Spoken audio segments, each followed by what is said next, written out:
स्तोत्राणि सर्वा गिरो यद्यत् कर्म करोमि तत्तदखिलं शम्भो तवाराधनम् यद्यत् कर्म करोमि तत्तदखिलं शम्भो तवाराधनम् करचरणकृतं वा कायजं कर्मजं वा श्रवणनयनजं वा मानसं वापराधं विहितमविहितं वा सर्वमेतत् क्षमस्व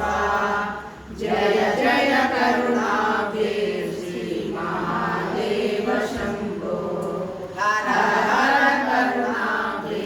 श्रीमहादेव शम्भो